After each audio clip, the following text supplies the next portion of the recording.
我跟圣山哥也交手过蛮多次了嘛，他比较难应付的东西就是他跟打野灵动会比较好，打他的话我要准备更多东西了。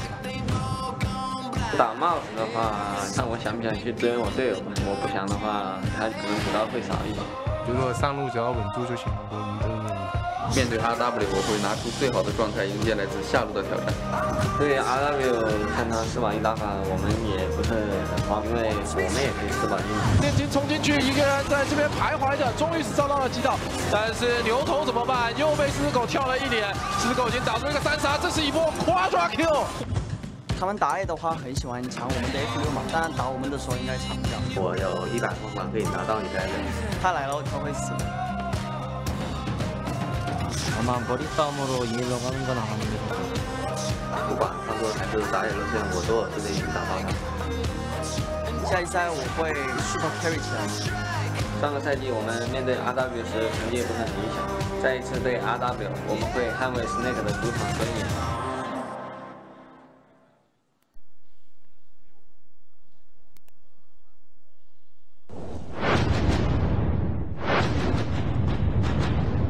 Welcome back to the LPL, everyone. Week 2 has arrived. It's Friday, and you just saw Rogue Warriors are getting prepared to re-enter the Snake Pit. One of the few teams to prove they have the anti-venom. One of the few teams to survive the threat that Snake could bring. But still, the fans in Chongqing are as proud as ever. I'm sure we're going to get the chance to hear their chants later on. But welcome, everyone. My name is Dom, and joining me here on this analyst desk to break down the game before we get into it is Clement. How are you today? I'm doing fine. Great to see the Snake pick yet again, and I love what Snake said. Last time Rogue Warriors beat us, but this time that's not going to happen because we aren't even running an ADC, which was me last time.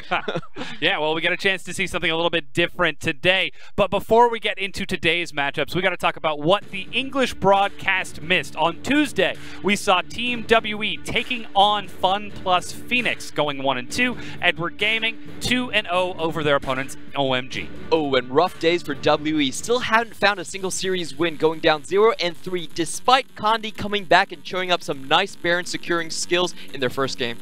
Yeah, still not quite able to do so as FPX, like you said, were able to find the kills on the back of this LWX on his Ashe, chasing Xie down for a significant amount of damage and scaring them away. That said, WE, though they find themselves down in Game 2, were able to retaliate and take this team fight to equalize the series 1-1. Only Gnar we've seen so far, 9-5-7, sticking to the champions he knows best, and with a big signature 5v5 team fight, the way WE likes to win their games. Exactly, those massive late-game team fights to chase them down. Of course, when it got to the end, when it was all said and done, FPX found the team fight. Condi steps forward, 9-5-7 and Xie. I think they've got what it takes, but again, LWX and the rest of FPX have got the damage. A clutch shadow dash from Gimgoon finds the pick, and they're able to chase down this final team fight, take the kills that they need to close out the series 2-1. Classic guided missile composition right there from FPX with the Nocturne Paranoia and the Hero's Entrance. So seeing a lot more combos in these replays. Yeah, certainly seeing quite a lot of them. Of course, remember, EDG also went 2-0 in their matchup as well against OMG. But on Wednesday,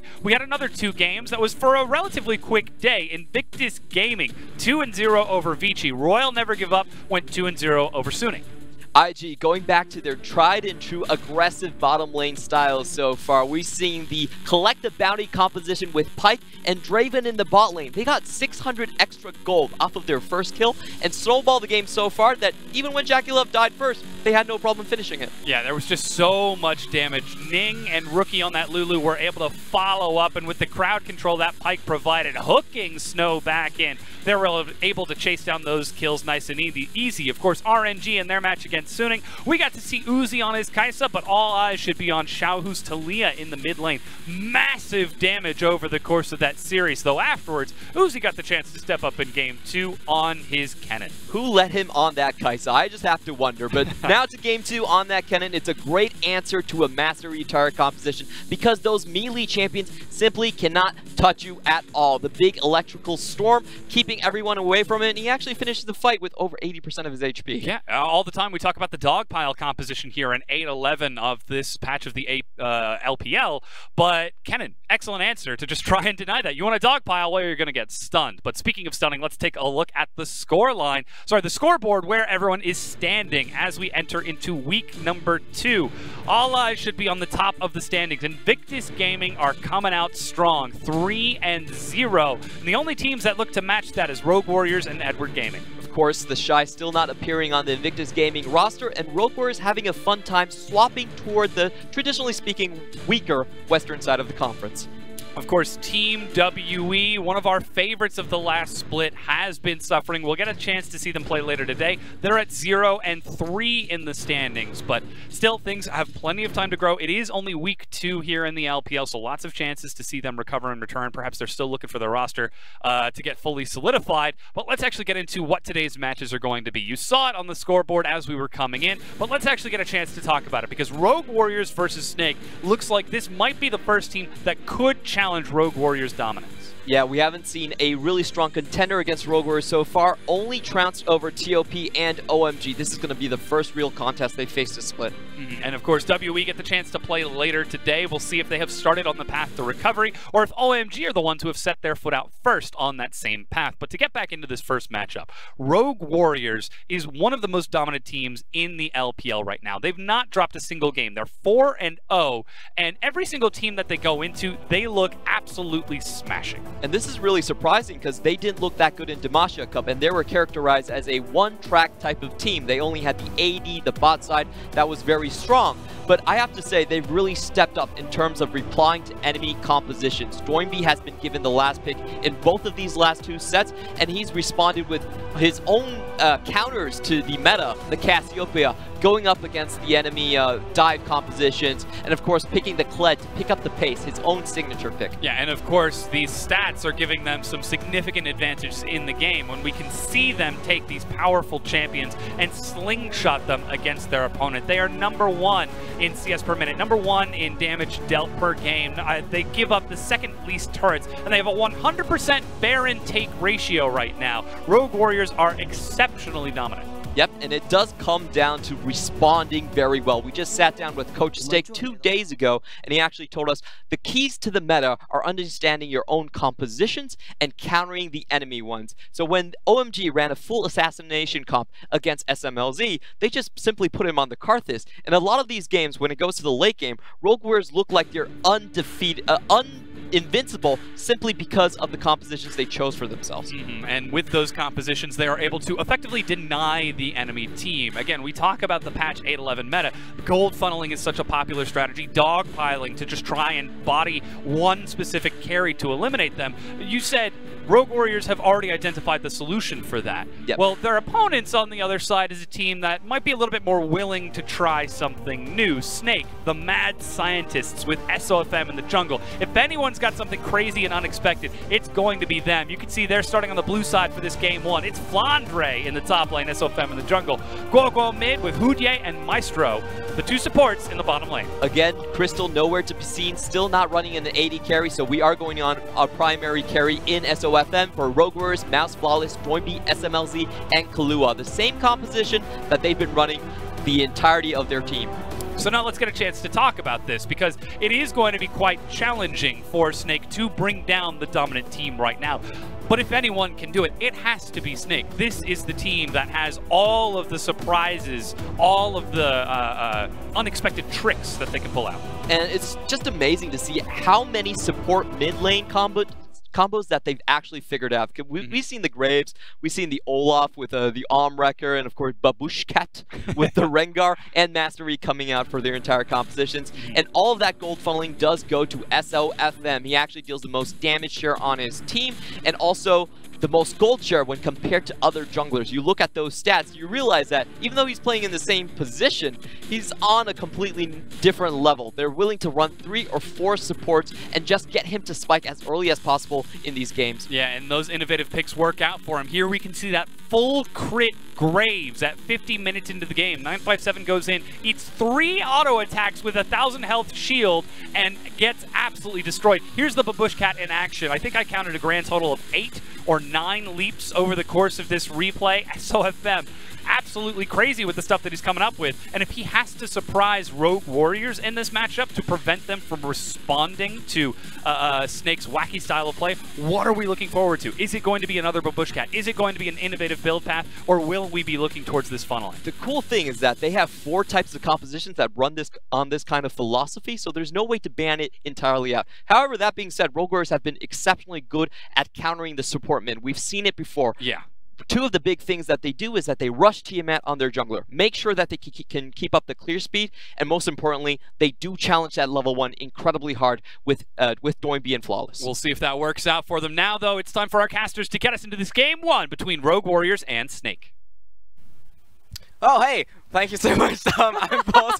This is Ross. How are you doing, Pross? Normally there's like an SOT or some sort of like da-da-da-da-da. It was like, nope, just right on us. Because the thing is, usually we take this time to, you know, adjust ourselves, you know, kind of tuck ourselves in, you know, take a selfie maybe, and it was just straight over to us. So, what's up, guys? Welcome to the Champions Slate. We've got Snake taking on a Rogue Warriors. We're getting right into this. So, it'll be Lucian, Talia, and Lulu, the bands out from Snake. Rogue Warriors will respond with Graves, Master Yi, and Rengar coming out for them, and it's going to be a first pick of the Kaiser Frost. Now, we did see that SMLZ popped off on Lucian. He's been one of the #1 ADCs banned on 8-11 in the LPL, but the other 2 bans, make no mistake, those are aimed directly at Doinby. We haven't seen another Talia jungle since she decided to break our game a couple of times.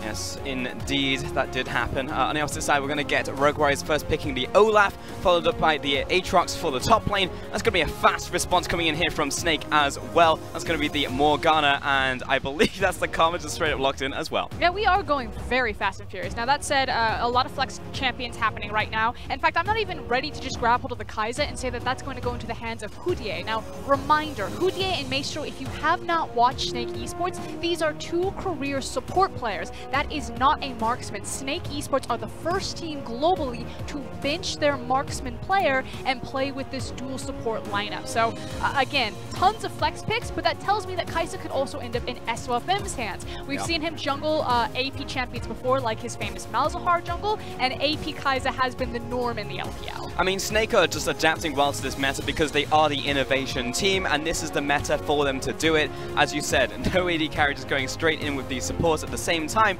It's been working out for them, 2-1 currently in the standings. This is going to be responded by a Fiddlesticks, however, from a Rogue Warriors. Yeah, and I really want to highlight the Fiddlesticks. I think it's a very smart ban because you're effectively looking at either a Morgana or a Karma, possibly both in that bot lane. Maybe the Kaiser joins them. We're just going to call it the Purple Champ collection.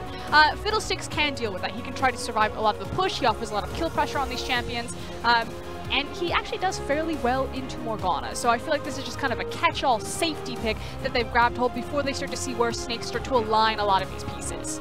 Snake are going to take away the Cassiopeia here, send that one away, and Singed and Braum will also at the same time be removed from Snake's roster, and we're going to be finishing this one with taking away Doinby's Kled. I just want to say that 4 out of the 5 bans from Rogue Warriors are directly thrown at SOFM in the Braum in 3 different junglers, but just making sure that no gold funneling strat is going to be available, or if so, it's going to have to be a different look from Snake, and that's really my question for this team. How deep is their toy box? Because we've seen so many different compositions about how to cheese this meta come out. I'm just curious, how many more combinations do they have? I mean, it's where are they funneling, right? Mundo's going to be the pickup for the top lane here from Rogue Warriors, but you're right, we should be focusing in on Snake because it's going to be pivoting around this final pick because they bait out the Kaiser and it's just like, of course, we're going to be picking supportive Kaiser. Surely we're funneling into the AD carry, but I'm expecting something different. See, I'm actually really leaning towards this idea that it's Karma Morgana bot lane just because Snake really rely on the ability to have permanent lane shove. You already seen Ornn.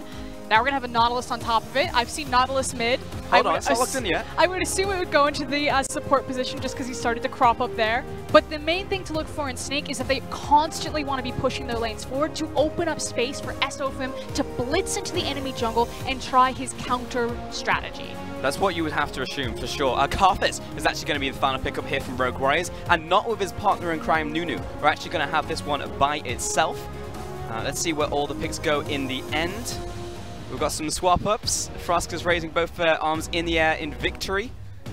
Kaiser jungle. Zyrene, whatever he was doing something, he stopped. He's like, I sense a disturbance in the force. A Kaiser jungle has been locked in. I believe the first one for the LPL. But let's quickly look at Rogue Warriors composition and start to stack this one out. Doinby with the mid lane Aatrox, I think that's the biggest surprise there. Yeah. It's the first Aatrox mid that we've seen, although Aatrox has been appearing pretty significantly globally in the top lane as well as for the LPL. Doinby, of course, known for a very wide and very specific champion pool. He's the guy who plays Nautilus mid, Maokai mid, Kled mid, and now having the Aatrox there. Victor.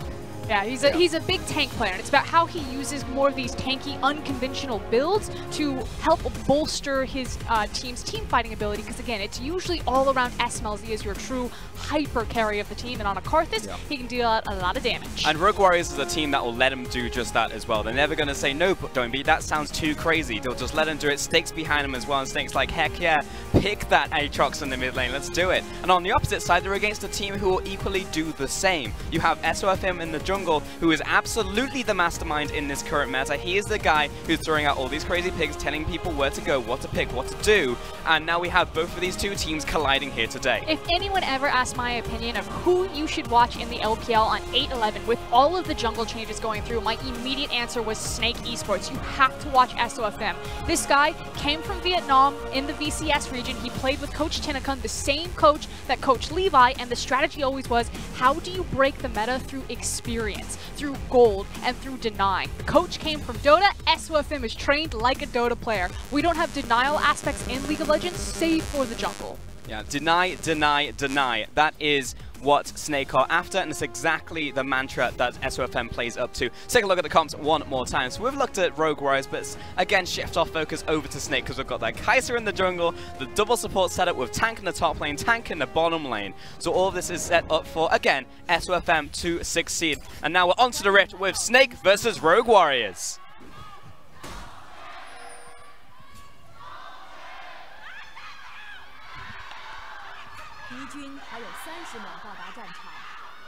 All right, she's definitely taken a page out of the JD manager's book right there. No. So reminder that we are in Chongqing. It's one of our 5 away arenas. We are located in our home base within Shanghai. And what's cool about the Chongqing crowd cheers is that they use the special dialect. So always fun to be inside the snake pit, as we like to call it. But Rogue Warriors fans, they've turned up pretty much at every single venue just as loud as the home crowd. Yeah, absolutely. I mean, you have very dedicated fans in the LPL, honestly, people who will follow the teams around and always be with them. So it's nice to see. And SOFM's got a lot of dedicated fans to follow him around on his team comp. So he is the Kaiser jungle. We'll keep our eye on what type of build path he's going to go for, because he has been known to mix it up. You know, Athene, Zac, not going to talk about that one. Full crit Graves. But now he's got Morgana, Nautilus, and Karma, all just to beef him up and make him as incredibly powerful as possible. Conspiracy theory, he kicks off the AD carry on the team so he can be simultaneously the AD carry and the jungle at the same time, while being the support, having all the supports around him and all the tanks. So let's see how this one goes. And in the mid lane, we've got SOFM walking up here, of course, from the jungle. Maestro is going to be in the mid lane, and we're going to have the Morgana, Karma, as you predicted, in the bottom lane.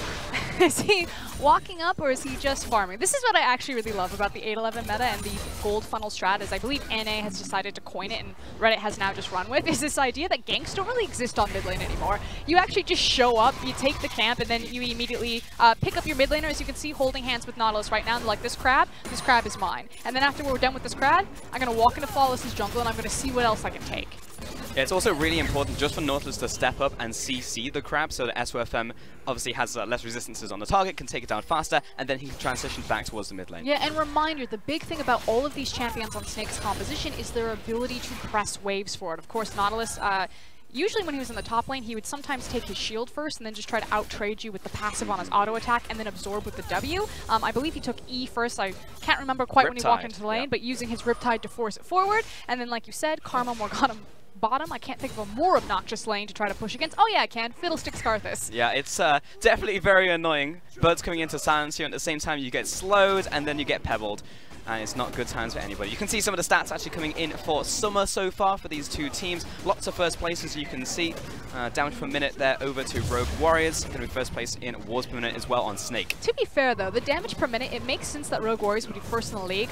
Echoing what Clement said, I'm in 100% alignment, although I'm going to use a bit harsher language. I feel like Rogue Warriors have the easiest front schedule in the LPL possible. Yes, they are 2-0 for their series. Yes, they have won all 4 maps, but they went against TOP and a very weak OMG. So Rogue Warriors really haven't been tested. And when you have 2 carries, SMLZ and Doinby, it's super easy to acquire that type of stat for damage per minute. Whereas Snake, they've been winning their games with 5 banner of commands and a single carry in SOFM. So of course, their damage per minute is going to be much lower. See, I like the caveat there, because you knew I was going to call you out if you called OMG just a straight up bottom team right now, because I think you'll find they are a middle of the pack team for us, When you are 1 and 2 and you are middle of the pack, there is something wrong with the league. I'm just saying, WE are currently 0 and 3 in the same group, so yes, you are right. Something is wrong.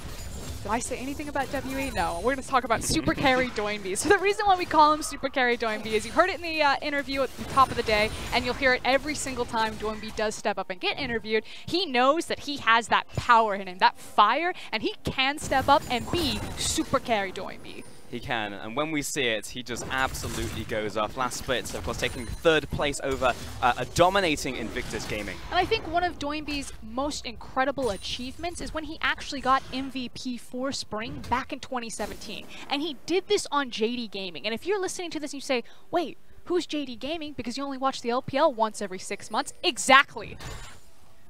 Pretty much that. As far as moves to the top lane here, looking for this gank on top of Flandre, hits the undertow, following up as well. The cleavers follow. Flandre is going to be dropped down to half and has to burn his flash. Now, it's important here because we were going to have some question marks over Mouse. Yes, SOFM is the primary carry of Snake Esports, but he's usually unlocked around the top side of the map because Flandre is such a dominant top laner in the LPL, especially on a pick like Ornn. So Flawless, you know, peeking his head up, trying to give Mouse some encouraging words, some encouraging time, because Rogue Warriors have said it themselves. If Mouse gets through lane phase just fine, they know they're going to win the game because he's the weakest link. Really important ghost coming out there from Doinby. It also looked like Maestro is looking for the Duke right there with the old anchor task, the dredge line, so will not hit in the end, otherwise that probably would have been at least the passive burn, if not the kill. I do want to quickly grab that this is the 2nd Scuttle Crab, so again, you take the first 2 down and then it randomizes whether it's going to be top side or bottom side for the spawn, and SOFM has managed to grab the first randomized one. So again, if they're looking for that slingshot EXP gold advantage over Flawless, it's already started. It's currently at 63, make that 64 farm now in the jungle, working his way towards his first item, SOFM. He's going to be doing quite a lot of damage later on, and you can see, again, to draw attention back to it, as we have an Ornn in the top lane, most likely for this wave clear and disengage from Mouse, is that he is the primary damage threat. You have a little bit coming in from Karma, a little bit coming in from the tanks, but he is the guy that you have to look towards, and that means that if he is taken out in battle, then pretty much all of the damage will plummet from Snake. Oh, you're talking about SOFM. I thought you were talking about Mouse. I was like, what?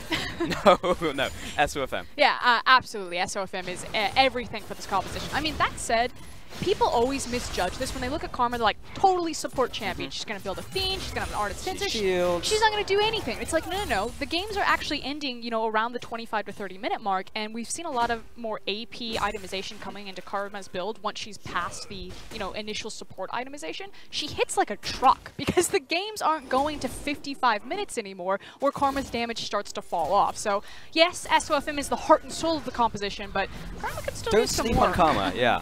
For sure, in the same way that Lulu is also packing a bit of a punch after that first support item.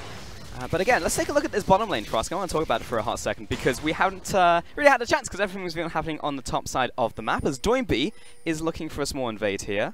That's because the observers knew what I knew, and it's that nothing's going to happen in that bottom lane unless a jungler's involved. You know what they're going to do? It's called ping pong. They're just going to go back and forth with the wave. It's Fiddlesticks Karthus versus Morgana Karma. This is a spell flinger lane. I mean, you're not wrong, but Karthus will still have a bit of priority down there, equaling a small CS lead, then that has turned into 2 waves. So I just wanted to mention that, just in case Karthus in 15 minutes from now, Frost ends up with like 200 billion farm, and we're just like, how did that happen? It's because he has small priority in this matchup. Because he's also Karthus. Yeah. And he has very safe zone control with all of his abilities between his Skittles and his, I don't even know what it's called, Ring of Death. Yeah, let's just call it that. Doinby, he's wow, going to be onto the... You don't know the name of the ability. Doinby is taking the dragon right here along with SMLZ, single target. So we'll be taking this down very quickly. You've got the life drain as well coming out of Fiddlesticks as Hoodie is actually moving his way up. Toss out the old dark binding, not going to connect. What's interesting for me is that Snake are very willingly trading this for more gold and experience on SOFM, because Snake absolutely know that it's happening. Rogue Warriors have access to the Dragon Pit because their bottom lane does have the push priority. You just spoke about that with the Karthus pick, so they could rotate it into it earlier, but SOFM and Maestro had complete control of the mid lane. They knew that Snake were walking up to the Dragon. SOFM hits tab, he's like, nah. They have to hit a tower for that to be effective. I'm going to farm my entire bottom side of the jungle, the mid lane, and the next Scuttle Crab random spawn.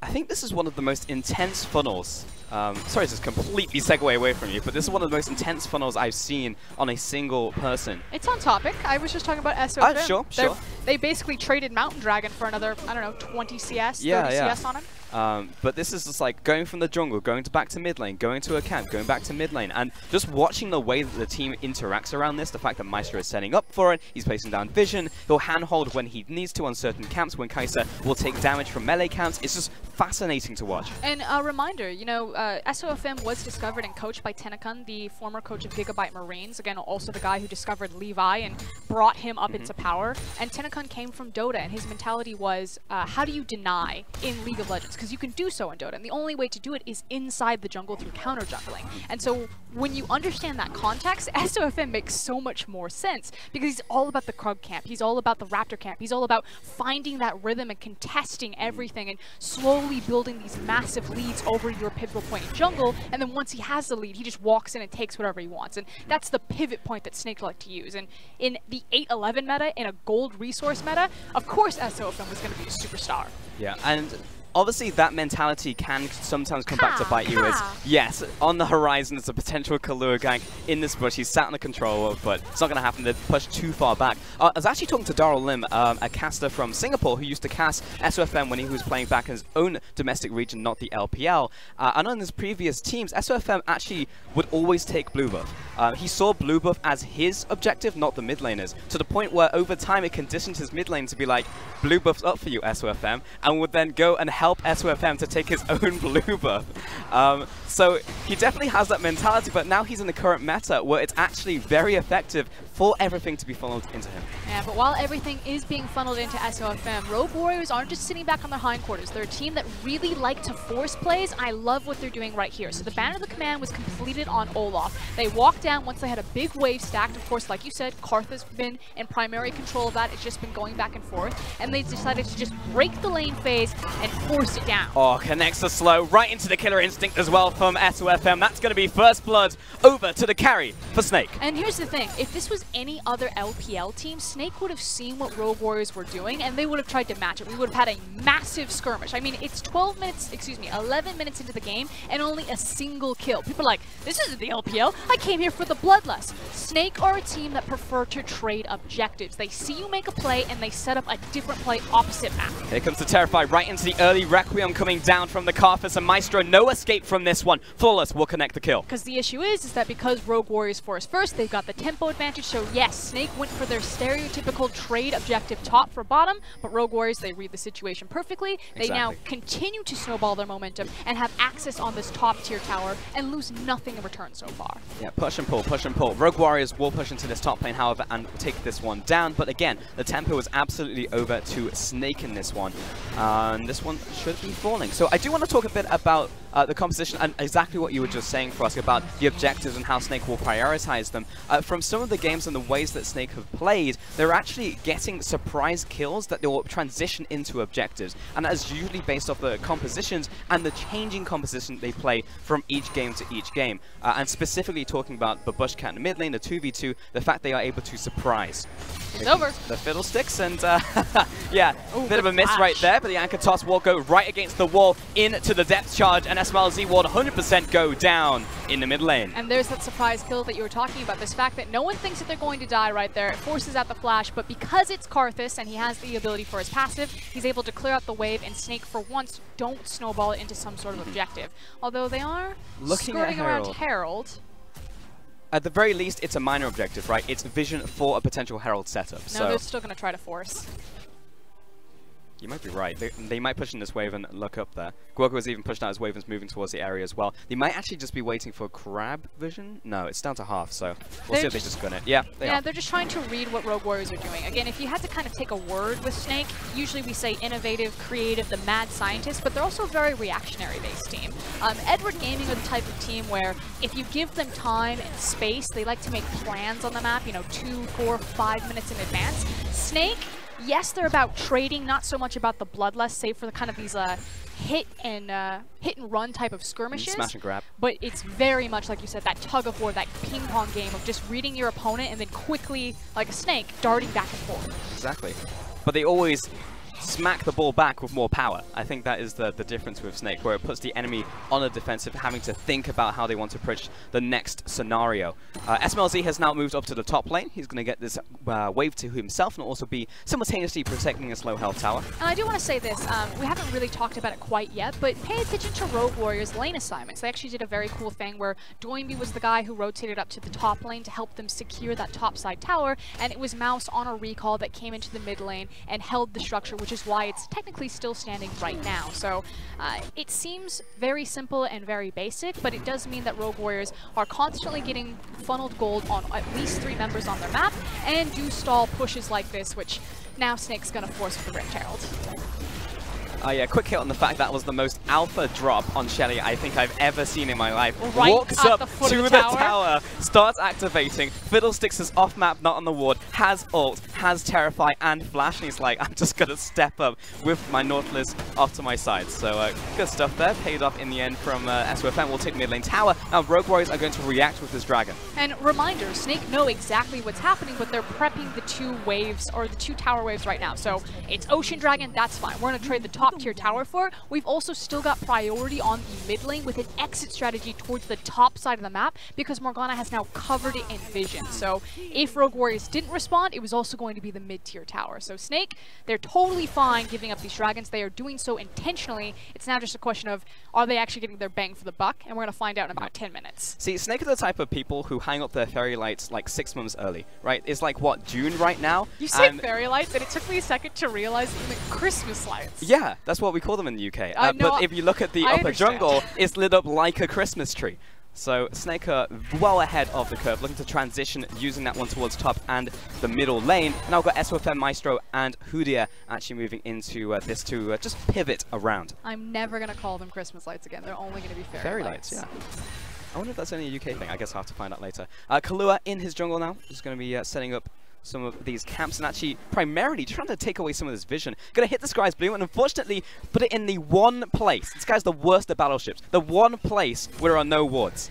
Yeah, naturally because he is the Fiddlesticks, he's just trying to find a good angle. They've actually been very good about it so far in this game, constantly having a bunch of peep wards towards the side. Unfortunately, when you look at the map right now, it looks dominated by Snake Esports, and that's only been a recent involvement. But obviously, they're looking for the Klua ultimate. And Klua just kind of skirting around, trying to find the Fog of War, trying to find the little pockets where you can get his caca over the wall. That's what he's looking for, because again, you want to be prioritizing your spikes, right? At level 6, at level 11, and those are the times you want to jump in, and Doinby is doing the same onto Guoguo, flashes forwards into the massacre. Here come the TPs coming through, but the team is very far behind them. Long range, all ultimate, just in range, but Requiem finishes him off. Here comes Kalua, that ultimate you were talking about, Frost. Can you get the damage down? Flash over the wall from Flandre, and the rest of Snake are here to save Private Orn, who is slow, but right into the Black Shield. It's good. Got more seconds until this one wears up, but he'll flash over the wall. And Snake are immediately pivoting towards the mid lane. They're like, oh, we can clean up this wave and then reset the map. But this is what I'm talking about when Rogue Warriors force plays. They immediately catch someone, and then suddenly it's just a massive, as Clement likes to put it, a dog pile. Now, I do think that it was a good attempt from Snake, pulling the TP. You can see Orn now TP behind them, but ultimately the damage had been done, and Guoguo was caught out. And I do have to then take a moment and preface Guoguo. If there is a weak point, if there is a point where Snake win this game, because I suspected Rogue Warriors would, it's through exploiting Guoguo. He's the greenest member on this roster outside of Maestro, who was just recently added, and he has this tendency that when he's left to his own devices, he's constantly caught out like that. I call it the notorious POB factor. reminder. I like it. I like it a lot. Something that I just thought about while you were talking about that, Frosk, is SOFM might be breaking some records in this game. In terms of fastest 240 CS yeah, to 18 minutes? is what I realized. Because I'm looking at all the other CS right now. 116 from Flawless, like 160. Quick. 190 right now from Joinby, which is good and ahead of the clock. 250 farm at 18 minutes. Tell me when Perks acquired his 300 CS. I don't know, because the record has been like broken and re-broken over and over and over again in this last year. We'll definitely check up on it, although I always hate when teams, or excuse me, not when teams, when players defensively build the QSS instead of just snowballing their lead harder. Yeah. I mean, there's two methods of thinking here. Obviously, you have the extra gold, so you're not technically losing anything in terms of your power spike because you're ahead of the clock in your itemization, so you can grab the defensive item. But I'm the bloodthirsty killer, and I wanted SOFM to be the bloodthirsty killer. If I'm that far ahead of the clock, I'm buying all of the damage items, especially on Kai'Sa, who is gated by her stats. Mm-hmm. I mean, really, that is just for the Terrify, more than anything else. Oh, I definitely know what it's for. Yeah, no, sure. I was going. This is more for me, Frost, than it was for you. I was like looking at this team, and it's just like, like, what is this for? Because I'm looking at knockups, looking at slows primarily from Rogue Warriors, but the only real thing that is like hard lockdown is going to be the Terrify coming out of Kahlua. In this top side of the map now, there's a bit of setup here for the Baron again. Give SOFM his blue buff. This is absolutely his. Everything is his. Everything is his. Everything is his. Mouse is actually moving up into the enemy jungle right now. We'll see if he's warding, actually looking to pivot around mid lane. There's no reason for him to be bottom, so he's actually just looking for an opportunity, and if they find it, they will jump on it. Blast forward from SOFM, instant exhaust coming through, but the team is here to back him up as well. Kahlua over the wall, looking for the right time to come with the ultimate. Here it is, but the kite back is already good from SOFM, and he freezes himself in place. SOFM doesn't care, not enough damage. The shields are too strong. In with a killer instinct. This guy is insane. The jump in from Joinby, he interrupts the backline, and SOFM is down. The rest of Snake need to escape. They are being routed. SMLZ needs to push forward. He knows he can die. It's fine. He could be the martyr. And Flandry will drop as well. 3 kills to 1. And the Requiem. It's close. Hudia almost drops and Joinby not in range to follow up. But the biggest problem is that they have their pick of the litter right now. They can grab the mid-tier tower. They can reset. They can grab the Baron vision. If they were really crazy, just rush towards the Baron right now. But I believe it's because Mouse doesn't have TP. 100%. If Mouse had TP, Mundo would have backed right there, TP'd full health into the Baron pit, and used to tank it. SOFM is insane. That is not insane. Okay, so here's the thing. They are doing this with improper information. They don't see Aatrox. Well, now they see Aatrox, but they don't see Fiddlesticks. He's going to get over the wall, and it all looks good right now. You're like, SOFM, he's like the dream lot. He's the jungler. He's now the ADC carry. Except he's not an ADC player because he pulls this bullshit. And you're like, this is not an ooh, as in a good ooh. This is an ah, as in, oh my god, you just threw the fight. So explain to me why he isn't insane. Why he isn't insane? Yeah, because that's what you just literally just said to me. Oh, you're saying insane is a bad thing? Yes. Oh, okay, yeah. He's insane in a bad way. In America, unlike Fairy Lights, we say insane as in a good thing. Like, that guy's insane. Oh, I see, I see. That's incredible. No, that was Rad, straight groovy. up insanity. Yeah. It was like, why would you do that?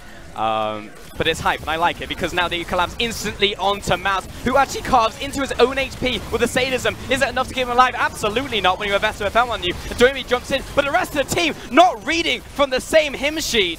And that's 2 kills over to Snake. And suddenly another hit and run, almost instantaneously a back-to-back skirmish. Now the jungler is still alive. Flawless does have flash. No access to a blast cone just yet, but Snake are on the Baron.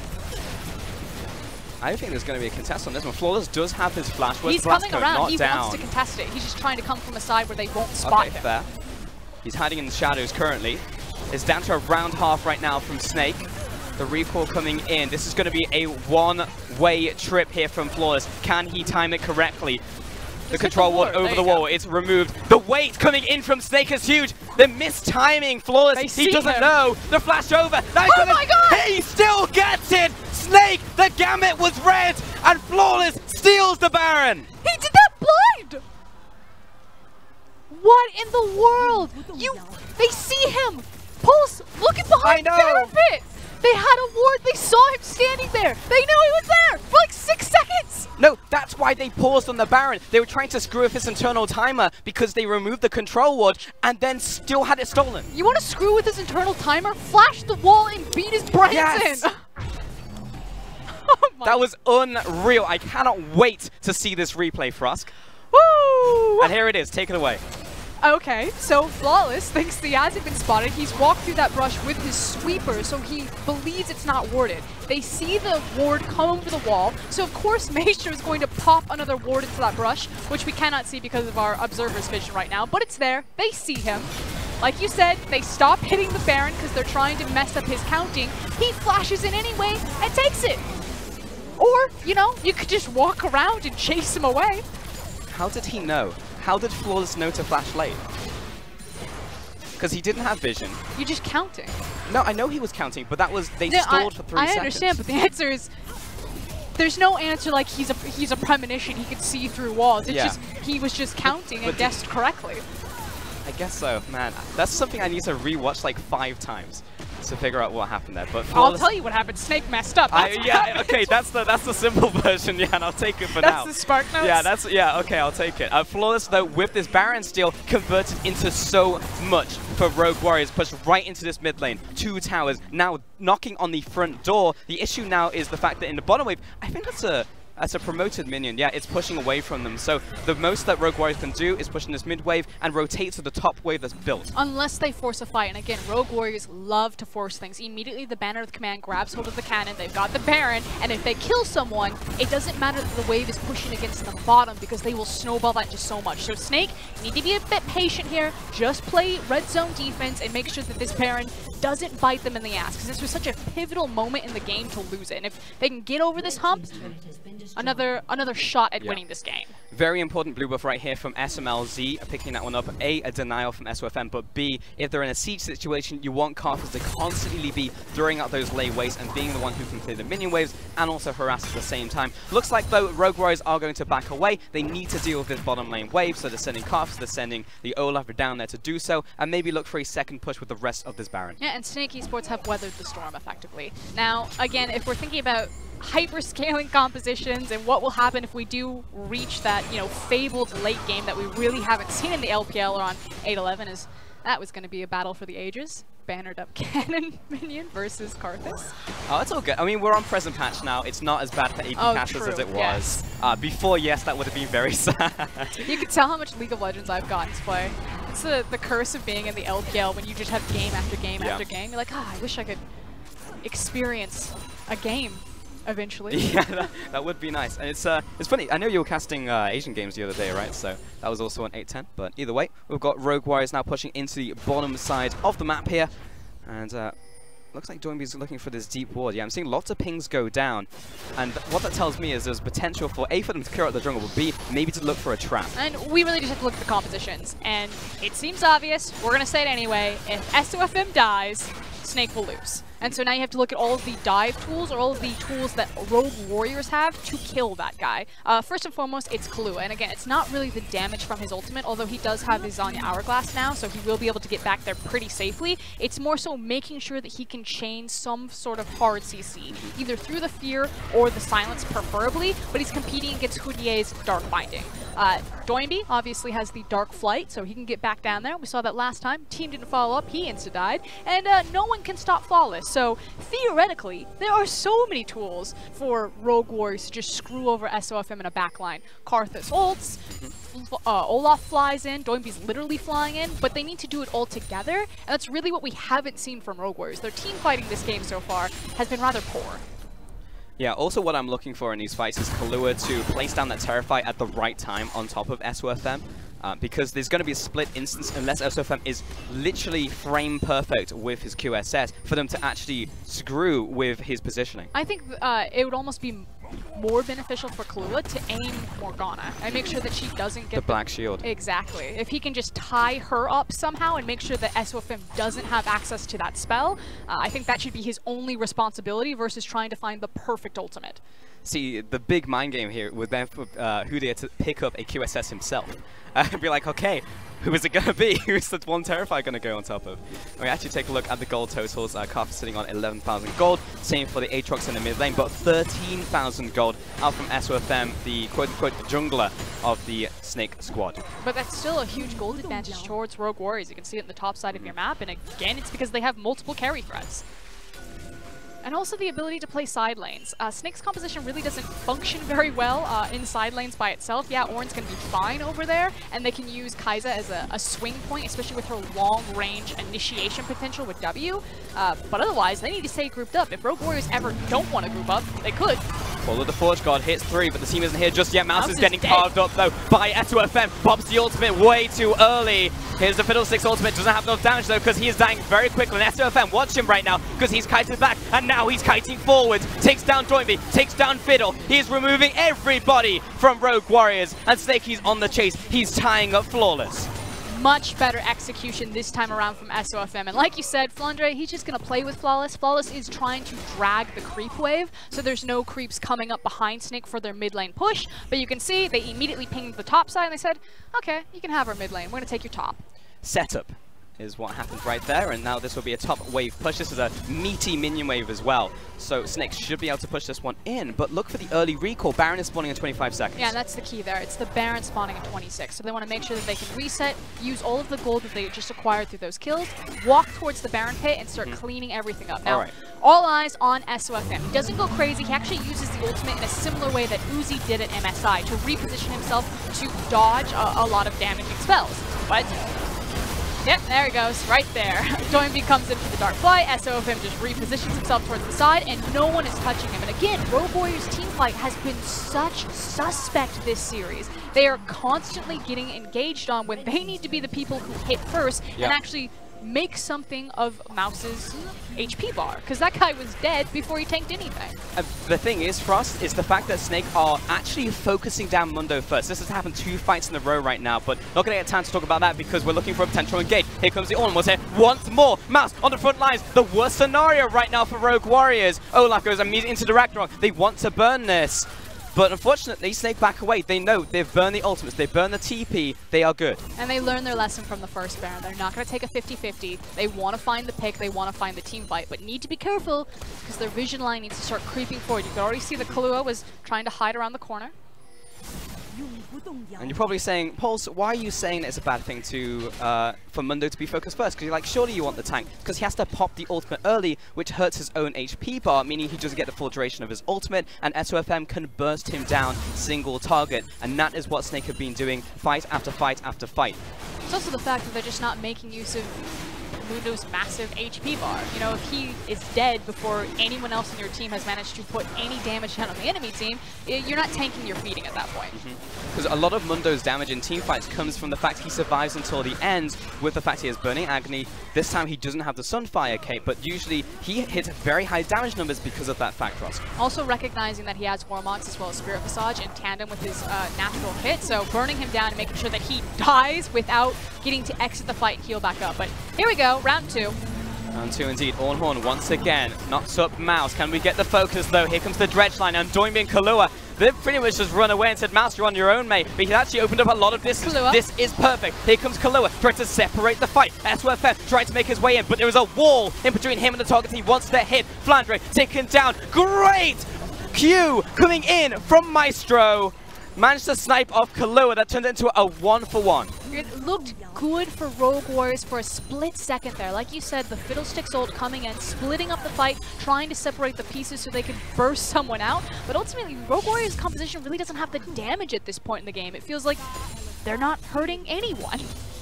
They're really not, and that would have been a 1-for-0 as well. Flandre would have actually just died for nothing unless Maestro just hits the dredge line of the century, cuts through all of the tanks, and somehow hits Kahlua. Karthus by himself, SOFM. Oh, he's hungry. He's looking for this kill, but now he's being attacked by the Olaf, who's beelining it towards him. He has him on top of him, but he manages to kite away. The Requiem is good. Takes down SOFM. He is dead. There is no carry for Snake, and Maestro will fall for this. So back and forth. Flawless understood that as soon as he was in, that there was no exit strategy and he had to kill SOFM. That said, both junglers dead. Rogue Warriors are turning towards the Baron. This is crazy because it's still technically a 50-50. I mean, Flawless knew, but he knew that was going to be a one-way trip, but it was so important. Here comes Hootie and the rest of the team. Can they contest? And here comes Flandre on Ornn with his ultimate available, so this will be a fight. He absolutely will. There comes the Ornhorn, slows too. The immediate jump in from Guoguo, but now he's alone. FLICKR, he cannot follow up. Joinby gets the kill. SMLZ low, but he was focusing the Baron. Rogue Warriors get Baron number 2. Back-to-back Barons. Flawless, of course, saving the game the first time with the steal, but much cleaner this time around with Flawless also kind of putting the game on his back, finally deciding, okay, this is Olaf, this is against Snake's composition, I have to take the burden of responsibility, I've got to use the Ragnarok, flying to the back line and kill, I almost said SMLZ because it's Kaiser. SOFM. That's hard. Why is he playing an ADC? It's confusing for us. I mean, we've had bot laners, mid laners, bot laners, but we can see that, again, this is post-Kaiser death. Yeah, and a reminder that this is SOFM again going out on his own. He snipes SMLZ, they've got great deep vision to look for opportunities like this, but it's all a ruse. It was all a bait. The exhaust comes out. Flawless knows that it's a one-way ticket. He tries to get out, but SOFM just looks at him in the eyes and goes, no, I'm the captain now. You come with me. I mean, that was just unbelievably badass from Flawless. He just sprints at SOFM and just like, if you're going to kill my team, I'm taking you down with me. But who went down with the ship? Because I feel like both junglers just, they held on and they just sunk together. But obviously it's a good thing for Rogue Warriors, isn't it? Because you need to take down SOFM because, as you said, he's the jungle AD carry. It's the nature of the composition. Yeah. The jungle AD carry, love it. It's not so bad because it's Kaiser. Yeah. I mean, there's been much stranger junglers that have happened globally. You're not wrong. But I just had a suspicion. I was like, if anyone's going to pull out the Kaiser jungle in the LPL, it's definitely going to be SOFM. Oh, without a doubt. Rogue Warriors now pushing once again onto the front door. They're knocking. Definitely are people home because they throw out the Ornhorn. Here comes FLICKR pushing the front lines, but SOFM, he's actually being a little bit skittish about this one, but Joinby stepped a little too far forward. That is the scary thing moving into Kaiser. If you're in range of the Icathian Rain by yourself, you're probably going to die. And the big thing about Kaiser is just pay attention to how she keeps her Rage Blade stacked. It was something that Uzi really perfected at MSI and constantly hitting things in between big fights so that when he entered the fight, the Rage Blade was stacked up and ready to go. So even when the fights aren't happening, just watch what SOFM is doing if he's managing to keep that stacked up. I mean, he's got to straddle the line, honestly, when these slows come through, but also know that the team is behind him, placing down these shields. I like the concede here. They bought a lot of time from that Baron buff, but ultimately something had to give. And it really is a testament to how well SOFM is playing this pick. Because again, if I look at Rogue Warriors' composition, all I'm thinking to myself is there's no reason they should be struggling so much to kill a Kaiser. Basically, it's like 2 auto attacks from an Olaf and a Karthus ult at this point. You have the wall to slow her, to grab hold and just basically, I don't even know, rock and hard place. Crush her? Have you gone to a junkyard and you see those maneuvers that take the cars and car smash crusher? them? Yeah, it turns them into a cube. Rogue Warriors' composition is the car crusher. It absolutely is. And they fear the target as well, theoretically. The Wally comp. There we go. The Wally comp? I love it. Yeah, they're just taking Snake and they're just making him trash. It's definitely not what this game was. No punches held for us. Damn. All right. How are we doing? Let's actually take stock. This is the first time we're doing it in this game. 7,000 gold ahead, Rogue Warriors right now. Well, you just have to look at all the items. We've got double locket. One of them is an empowered locket from Ornn. Yep. You have Redemption. You have Ardent Sensor. What else? We got an Athene's in there. Yep, and a couple of banners, all from Snake. So everything is on SOFM. And he's full build. Yep. Absolutely. How are we doing for the opposing carries, though? Because you look at SMLZ, he's got the death cap, pretty much everything a Karthus could ever want in his life. And that's almost the most important thing, because, again, that damage, SOFM cannot block. He has to take that. Yeah, especially if SMLZ gets in there with the flash and is just sitting on top of him with Defile. I mean, there is no escape from that damage. He doesn't need to aim it. It's not a skill shot. Unless Karthus as a champion is a skill shot. Oh, SOFM is so ballsy. I mean, you know it, but at the same time, he kind of has to. Here's the Elder Dragon, though. 36 minutes on this one. And Snake, Rogue Warriors have kicked it off. And SMLZ getting that one up. Knock up on to the Karthus. 4,000 HP remaining on the Dragon. Snake needs to act right now. FLICKR is moving forward, gets the knock on to SMLZ. And Hudir moved away. He just has to back away from this one. SOFM is dead. Run down by the Olaf once again. And Guoguo, he's on the retreat, but 3 members down from Snake, and Rogue Warriors are looking for the kill. Also for a teleport bottom, so Mouse, he has the Elder Dragon, he's got the bannered up creep, and he has full access to this tower. This should be the nail in the coffin for Snake Esports. It went to 37 minutes, but this is part of the game that you play when you only have a single damage threat composition. The damage threat dies, and that's pretty much it. You are doomed. He even burned the Mercurial Scimitar on that one. Here come Rogue Warriors into the base. Flanger and Guoguo, the two lone defenders on this one. And Requiem wasn't even used in the last fight as well. Rogue Warriors, it was hard fought, but in the end, they focused the target they needed to. Flawless ran him down. And 37 minutes on the clock, they will take the win.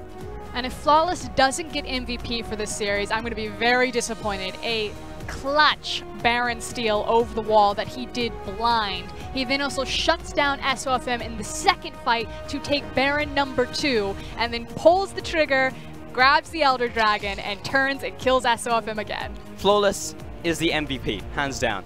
Statistics on your screen, and you can see for the majority of the game. The 8.3k damage, all Flawless. Yep, all Flawless. And Fiddlesticks out-damaged him. Yep, but the damage lands it where it counted for us. That's all that really matters. Because all that damage that went on to SOFM that one time he died, most of it was Flawless. So. And you can see from the damage done to champions that Snake, they had a good thing going with this composition. It was making sense, and it was actually just, you know, a couple of questionable decisions made by SOFM in terms of his positioning. Again, that initial ultimate where he put himself into the back line and immediately popped. The fact that he missed the contested smite against Flawless when he decided to dive onto Karthus and try to find the snipe down the mid lane. So you just fine-tune or clean up a couple of those decisions, and Snake could have very easily walked away with this win. I mean, Trust, you're right in the money, because we're just talking about it's a one-carry comp, so of course you have to look at that single carry, and if that guy makes a single mistake, that's going to cost you a Baron, often the game. You know, it's not the same as having like an IG triple threat composition where one carry can die, hey, you got 2 more people. So that was the problem right here, but I still really enjoyed watching that from Snake. It was fast and it was fun. Either way, guys, we're going to send it back to the analyst desk to take a look at that game 1.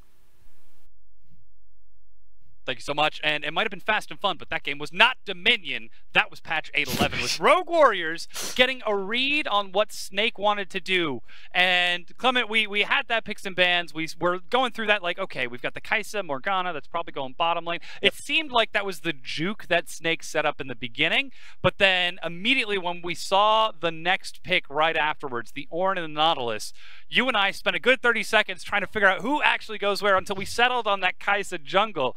Still, Snake, the mad scientist, they're coming out with something wild and wacky. 2 supports, 2 tanks, and 1 damage dealer. It was close, but didn't work. Welcome to 8.11, where Snake can run 5 different combinations of support, mids, and the jungle as a primary carry. And I actually really like their draft here. I thought they outdrafted Rogue Warriors on multiple fronts, because Rogue Warriors is running their mentality is, you're probably going to run into a short-range melee bruiser composition. We're going to pick 3 champions that just don't die in fights, and we're going to steamroll that way. However, Snake really outpicked them in the sense that if you look at a team fight, they have enough AoE CC to keep the entire Rogue Warriors team back. They weren't afraid to initiate on the tankiest members in the Mundo and really start that going and force Rogue Warriors to kind of come into them. They had a very hard time actually nailing down the Kai'Sa without SOFM making any mistakes whatsoever. So great draft by Snake, great strategy. They really did fake out Rogue Warriors in terms of the Kai'Sa jungle, because the first Olaf pick, that was... Yeah, it looked a little bit scary for Flawless, because the whole idea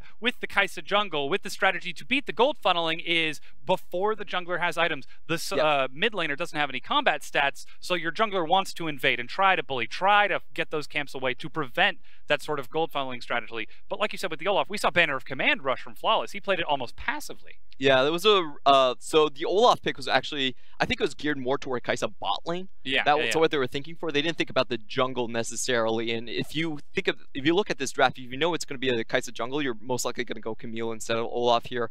But I think they did fake out the composition, and they had the edge in that sense. But unfortunately, it really did come down to SOFM and his execution in the game. Yeah, and to actually talk a bit about that execution, we heard it from the casters throughout the course of that game. It came down to one moment several times, constantly happening. Could SOFM survive the crowd control that was thrown at him to kill through the front line, to get through the Aatrox, through the Mundo, through that Olaf, so that he could just shred through the rest of the compositions, or would he make a mistake? Here we can see it looks like a good position. He finds Rogue Warriors backing up, but again, SOFM gets a little bit too greedy, and because of that, Rogue Warriors starts to pick up an advantage. And I really like this fight from Snake. I think it was actually incredibly intelligent. They got to their 2-item spike. This is what you play around if you are going to do a gold funneling strategy. It's you want to play around item spikes, because later in the game, your supports are not going to have combat stats to actually fight other people. So there is reason, there is method behind the madness for Snake. They want to capitalize as heavily as possible on their item spikes. Yeah. However, the execution itself is a bit lackluster, going up the ramp through a Karthus. The rest of the team really isn't able to follow. And I have to say, I really do think SOFM plays these team fights with the mentality more of a jungler. Because if you're a jungler previously in team fights, you draw enough attention, you die, it's no big deal. It's actually usually a plus. If you're the only carry, though, you can't do that. Yeah. So that was a bit of a miss on the execution, and we do have to mention, if you're gold funneling, you're playing around your power spikes, and you need to make the most use of this power spikes. When you think about when SOFM has actually won doing the gold funneling, it's never really been full item build. Yeah. It's been when he's like 5 items, 1 item ahead of the rest of the enemy team. That's when you really look to capitalize on team fights and have all those stats multiplying on each other. Yeah. When everyone's full build, however, you really lose a lot of your edge in terms of the 5v5. And again, because this is the patch 8.11 meta, the whole gold funneling relies on snowballing aggressively. They weren't quite able to do that. We did get the chance to see another team fight when SOFM actually survived and was able to find a bunch of kills, but not able to quite convert off the back of this. Mouse steps up, but again, SOFM,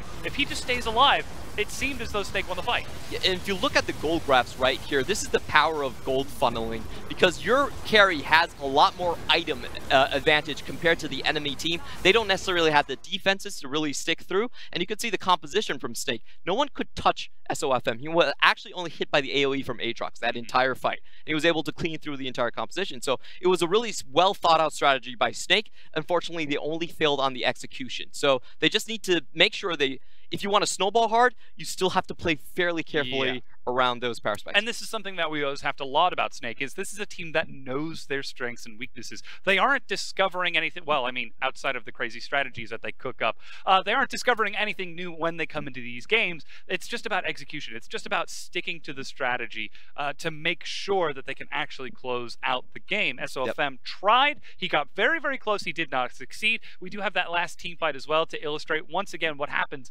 when the death timers become long enough. Once you start to pull Snake out of their comfort zone, they begin to look a little bit like a fish out of water, or a snake out of its den. Yep, pretty much. If snakes actually live in dens, which I assume they do.